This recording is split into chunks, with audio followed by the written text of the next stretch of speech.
Wanaita hatari sana katika episode ya 87 Dude ili hapo wanalita pressure. Vipi kiongozi?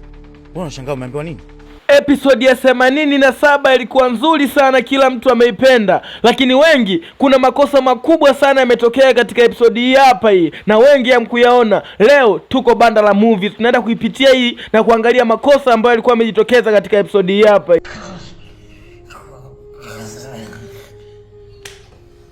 Kosa kubwa limepatikana hapa ambako mwenyekiti anamnyonga kijana wake. Tukiangalia kabisa huu sio unyongaji. Kivipi? Ukiangalia mkono alikokuwa ameweka mwenyekiti wakati anamnyonga huyu kijana, wakati amelala hapa chini, mikono ukiangalia ipo juu, yani mikono ndio ipo sehemu ya kunyongea, alafu nguo hiyo ya kunyongea iko nyuma huku kichwani huku kweli. Kwa hiyo hapa huu sio unyongaji, hapa kidogo wametupiga. Na sio hapa tu, twende katika sehemu ya pili. Kosa lipo hapa kwenye unyongaji. Nachokitaka nini?